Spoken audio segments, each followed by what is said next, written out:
हाय, एक बार फिर से आपका बहुत बहुत स्वागत है हमारे यूट्यूब चैनल में। आज के टॉपिक पे अपन पार्किंसंस डिसऑर्डर के बारे में पढ़ेंगे। इम्पोर्टेंट टॉपिक है ये।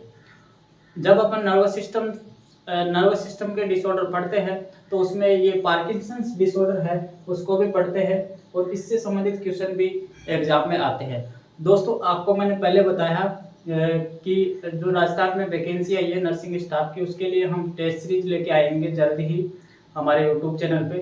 तो आपको क्या करना है, अगर आप फर्स्ट बार विजिट कर रहे हैं हमारे चैनल पे तो इसे सब्सक्राइब कीजिए और अपने साथियों के साथ शेयर कीजिए ताकि हम जल्दी से जल्दी आपके लिए टेस्ट सीरीज लेके आएंगे। उसमें क्वेश्चंस अपन डिस्कस करेंगे, अ, तो वो आपके लिए बहुत ही हेल्पफुल रहेगा। अब अपना टॉपिक स्टार्ट करते हैं। इस टॉपिक को पढ़ने के बाद में आपका इस टॉपिक से संबंधित कोई क्वेश्चन अगर एग्जाम में आता है तो गलत होने की संभावनाएं बहुत कम रहेगी क्वेश्चंस की, क्योंकि इसमें अपन इम्पोर्टेंट पॉइंट ही डिस्कस करेंगे। इसके बाद में मैं आपको हमारा जो टेलीग्राम चैनल है उस पर JSK माइंड नर्सिंग क्लासेस के नाम से उस पर मैं आपको इसके क्वेश्चंस भी प्रोवाइड करवा दूंगा, तो आप उसको जाके सब्सक्राइब कीजिए ताकि आपको वहाँ से भी आपको हेल्प मिल सके। ठीक है, आप मेरे उस चैनल से जुड़ जाइए, टेलीग्राम चैनल से। अब स्टार्ट करते हैं। Parkinson's disorder. पार्किंसंस डिसऑर्डर है क्या? एक्चुअली ये डिजेनरेटिव डिसऑर्डर है। न्यूरो डिजेनरेटिव डिसऑर्डर क्या है?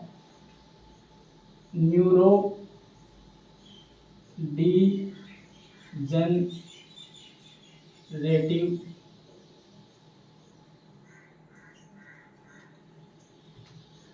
Generative disorder. इसमें एक्चुअली होता क्या है, जो न्यूरो ट्रांसमीटर है डोपामिन, ये आपको ध्यान रखना है। डोपामिन डोपामिन न्यूरोट्रांसमीटर की कमी हो जाती है। कैसे हो जाती है? क्योंकि इसमें जो बेसल गैंग्लिया है और ब्रेन का जो पार्ट होता है बेसल गैंग्लिया वो अफेक्ट होता है। वहां से जो न्यूरोट्रांसमीटर सेक्रेट होते हैं वो न्यूरोट्रांसमीटर को प्रोडक्शन करने वाली जो सेल्स होती है ना, वो सेल्स क्या हो जाती है? डिस्ट्रॉय हो जाती है। किसी कारण से वो सेल्स डिस्ट्रॉय हो जाती है जिसकी वजह से तो डोपामिन की कमी होती है और डोपामिन न्यूरोट्रांसमीटर की कमी के कारण ये डिसऑर्डर होता है। इतना आपको ध्यान रखना है। ये डोपामिन आपको याद रखना है कि ठीक है किस न्यूरोट्रांसमीटर की कमी होती है जिसकी वजह से ये होता है, तो डोपामिन। इसके बाद में इसके अगर अपन ईटियोलॉजी पढ़ते हैं या कारण पढ़ते हैं तो इसकी एग्जैक्ट कारण ज्ञात नहीं है। कुछ रिस्क फैक्टर होते हैं उनकी वजह से ये हो सकता है। एग्जाम में इससे रिलेटेड क्वेश्चन नहीं आएगा। कहाँ से क्वेश्चन बनते हैं एग्जाम में? इसकी जो साइन सिम्टम है, साइन सिम्टम से क्वेश्चन बनते हैं। किससे बनते हैं? Sign symptom. तो साइन सिम्टम में अपन तीन जो इसके साइन सिम्टम है वो आपको याद रखना है। कैसे एग्जाम में क्वेश्चन आता है? सबसे पहले तो इसमें जो फर्स्ट इनिशियल फीचर क्या होता है? इनिशियल फीचर ये कई बार एग्जाम में आ चुका है। इनिशियल फीचर के बारे में सबसे पहले कौन सा है? साइन। तो इसमें जो तीन साइन सिम्टम होते हैं वो मेन है। तो सबसे पहले जो जब ये डिसऑर्डर होता है तो सबसे पहले जो साइन या फीचर है वो कौन सा है? तो ट्रेमर होता है। जो ट्रेमर, ये ध्यान रखना, ट्रेमर। ठीक है, ट्रेमर होता है। और ये ट्रेमर है वो कैसे होते हैं? पिल रोलिंग, पिल रोलिंग, पिल रोलिंग ट्रेमर, ये आपको याद रखना है। यहां से क्वेश्चन आ चुका है एग्जाम में। पिल रोलिंग ट्रेमर ये क्या है? ये इसका मेन फीचर है। पिल रोलिंग का मतलब जैसे अपन पिल को ऐसे रोल करते हैं ऐसे ट्रेमर होते हैं, ऐसे ऐसे। ठीक है, तो ये पिल रोलिंग ट्रेमर है, ये आपको ध्यान रखना है। इसके बाद में जो सेकंड फीचर है वो है, सेकंड फीचर कौन सा है? फर्स्ट तो ये हो गया, सेकंड है एकाइनेसिया। एकाइनेसिया या ब्रेडिकाइनेसिया।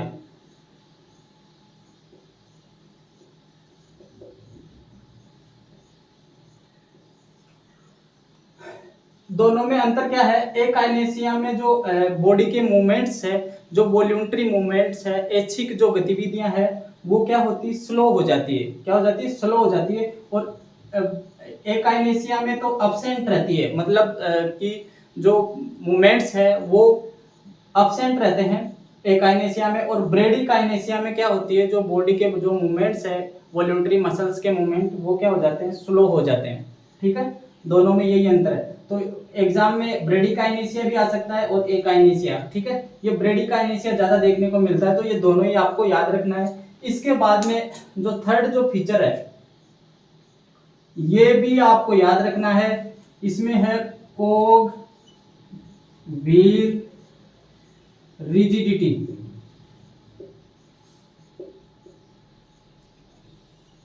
रिजिडिटी जकड़न, जो मसल्स होती है उसमें क्या होती है, जकड़न होती है। कोग व्हील मतलब, कोग व्हील जैसे आपने पहिया देखा होगा, उस पे जो पहिए की जो दूरी है या पहिया है वो घूमता है, जिस पे एक ये कोग उस इंस्ट्रूमेंट का नाम है जिस पे पहिया घूमता है। तो जो दांत जैसी संरचना होती है उसको बोलते हैं। तो उसमें क्या, मसल्स में भी ऐसे होता है, जब आप उसके मसल्स को या फिर हाथ की जो मसल्स है उसको बेंड करेंगे तो उसमें क्या होगा, कोग व्हील यानी कि जर्क मूवमेंट होगा। ये ध्यान रखना, जर्क मूवमेंट।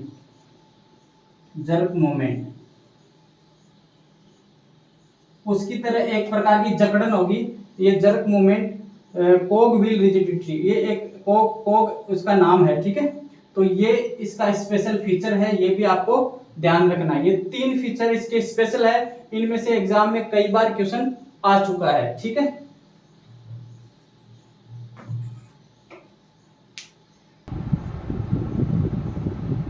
इसके बाद में जो साइन सिम्टम है वो भी अपन उसमें भी एक और आपको याद रखना है। ये 3 तो आपको रखने ही है, एक और आपको याद रखना है। मैं इधर लिख देता हूँ, मैं ये भी पूछा जा चुका है। इसमें क्या है, ये तो बहुत बार एग्जाम में क्वेश्चन आ गया, तो ये थोड़ा कम इम्पोर्टेंट बनता है इनसे, लेकिन इनमें आपको याद रखना है। ये मास्क लाइक फेस। ठीक है, mask like face. Mask like face का क्या मतलब है, क्योंकि ऐसे पेशेंट्स होते हैं उनमें क्या है, कोई एक्सप्रेशन नहीं दिखता, मतलब जो इमोशनल जो एक्सप्रेशन होती है चेहरे पे वो दिखती नहीं है। तो अपन जैसे मास्क लगाते हैं तो भी अपनी जो क्या एक्सप्रेशन दे रहे हैं, जो हंस रहे हैं या रो रहे हैं, वो एक्सप्रेशन दिखाई नहीं देता है। इसलिए इसको मास्क लाइक फेस क्या है कि एक्सप्रेशन ब्लंट होता है, इसमें कोई एक्सप्रेशन नहीं होती है, इसलिए इसको मास्क लाइक फेस कहते हैं। ठीक है, ये आपको ध्यान रखना है, कंफ्यूज मत हो जाना। कई मून लाइक फेस अलग है, moon like face Cushing syndrome में होता है, इसमें मास्क लाइक फेस है। ठीक है, मास्क लाइक फेस, ये आपको ध्यान रखना है। इसके बाद में एक और आपको याद रखना है, स्पेशल करेक्टर एक और क्या है इसमें जो पेशेंट है वो चलता है तो जो पैर है उसको उठा के चलने के बजाय घसीट के चलेगा, मतलब थोड़े थोड़े स्टेप होती है वो सप्लिंग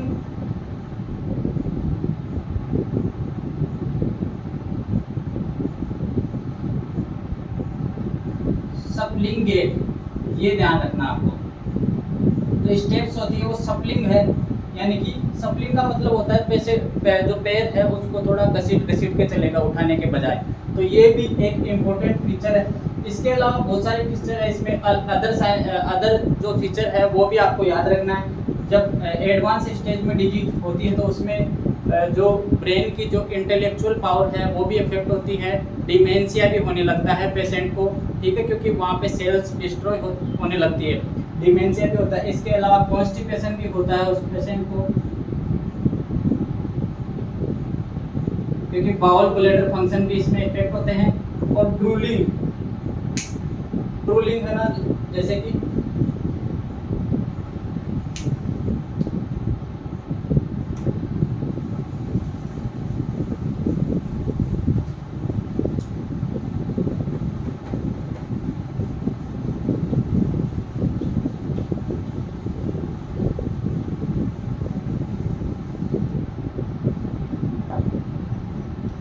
swallowing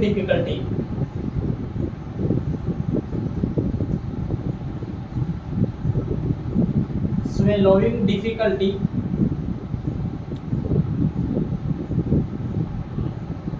ड्रूलिंग।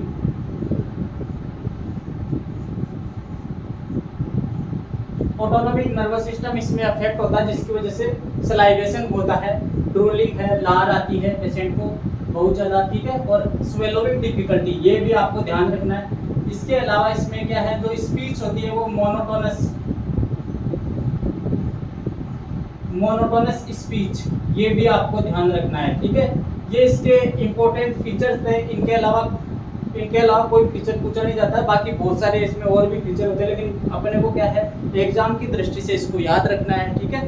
तो ये आपको याद रखना है। इसके बाद में इसमें एक चीज़ और ध्यान रखना है, इसकी मेडिसिन के बारे में पूछते हैं। जब ट्रीटमेंट, पेशेंट का ट्रीटमेंट या मैनेजमेंट किया जाता है, तो इसका परमानेंट तो इलाज नहीं है, लेकिन सिम्टोमेटिक ट्रीटमेंट किया जाता है। इसमें जो डोपामिन है, क्योंकि ये डोपामिन की कमी से होता है, तो जो डोपामिन है वो मेडिसिन के थ्रू दिया जाता है। तो इसमें दो मेडिसिन का नाम याद रखना है, एक तो है कार्बिडोपा, दूसरी है लीवोडोपा। लीवोडोपा के साथ कार्बिडोपा इसलिए दी जाती है क्योंकि एक तरह से प्रिकॉशन है, इस मेडिसिन का प्रिकॉशन है, तो ये साथ में दिया जाता है। तो ये आपको ज़्यादातर तो एग्जाम में यही पूछा गया है, इस लीवोडोपा से रिलेटेड क्वेश्चन ही आया हुआ है, ठीक है। इसके अलावा इसमें जो है पेशेंट को एक चीज़ ये ध्यान रखना, B6 होता है पायरिडोक्सिन, जो जब लीवोडोपा मेडिसिन चल रही होती है या मैनेजमेंट चल रहा होता है, पेशेंट का ट्रीटमेंट चल रहा होता है, तो ये B6 है, इसको अवॉइड करते हैं। तो पेशेंट को एग्जाम में अगर क्वेश्चन ऐसे भी बन सकता है कि B6 रिच डाइट इसमें अवॉइड करते हैं, तो ये भी इसका इम्पोर्टेंट है रोल, ठीक है, ये भी ध्यान रखना है। इसके अलावा पेशेंट में क्या है, इसमें अपने आप पे कंट्रोल नहीं रहता है, अपनी जो एक्टिविटी होती है, वॉलंटरी एक्टिविटी होती है, उसमें पेशेंट का कंट्रोल नहीं होता है। तो उसमें क्या करते हैं, जो नर्सिंग केयर है, इम्पोर्टेंट नर्सिंग केयर, वो आपको ध्यान रखना है। इम्पोर्टेंट नर्सिंग केयर में आपको क्या ध्यान रखना है, जो पेशेंट है उसको इंजरी से बचाना है।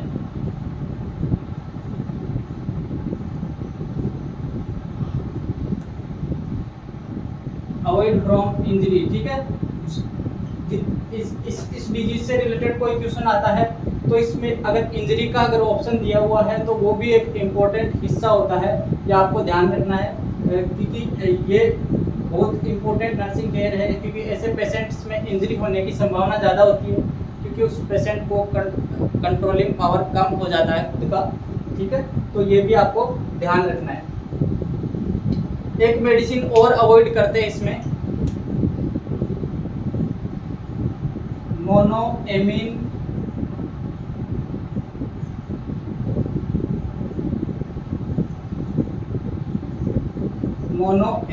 Oxidase inhibitors.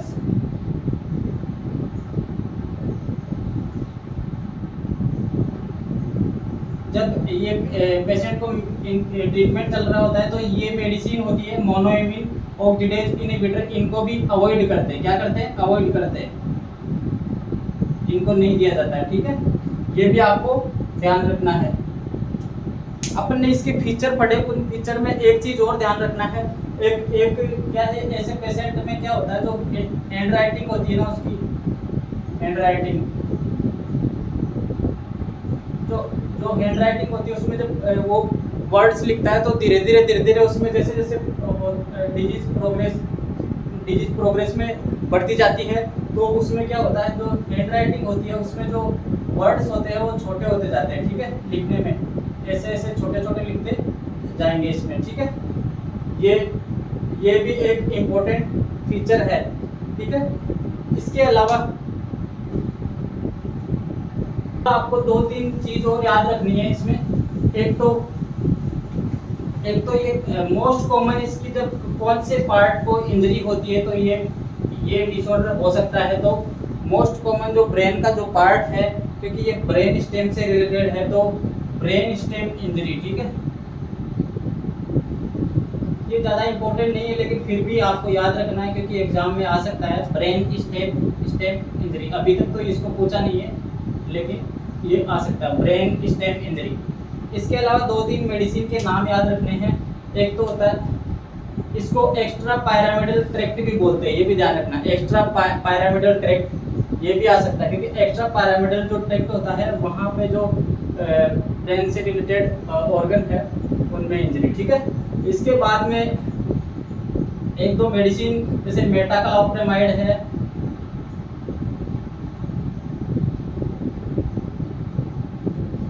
और फिनोथियाजिन।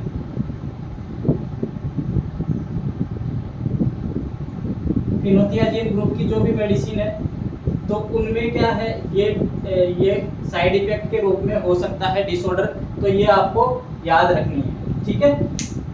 पार्किंसंस डिसऑर्डर से रिलेटेड अपन ने जो इम्पोर्टेंट फैक्ट्स थे, पॉइंट्स थे, उनको अपन डिस्कस कर चुके हैं। इनसे रिलेटेड, इस टॉपिक से रिलेटेड इनमें से ही कोई क्वेश्चन बनेगा, और ये क्वेश्चन आपको अगर देखना है तो आप हमारे जो टेलीग्राम चैनल है उसको फॉलो कीजिए, वहाँ पे मैं क्वेश्चन अपलोड करता रहता हूँ, तो वो आपके लिए हेल्पफुल रहेंगे। Thanks for watching the video.